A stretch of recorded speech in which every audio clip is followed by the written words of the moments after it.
How Hebeernew shotgun tool works.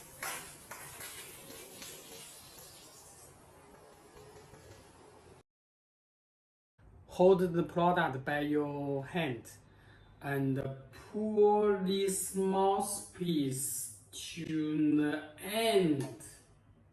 Turn it left or right and put it to an angle. So keep your mouthpiece stand up and it can prevent the liquid to spill out to your face. Then let's load a stand can into the product and lift it up. So let's shoot it. Turn the mouthpiece to the shoot position. 1, 2. Okay. So jingle.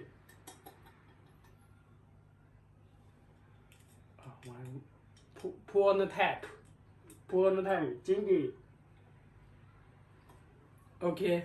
After finish your drink, pull on the mouthpiece to the end and limit it and turn it to left to hold it. Then you can take your can easily and see the shotgun hole. Okay. Then turn it back. Okay.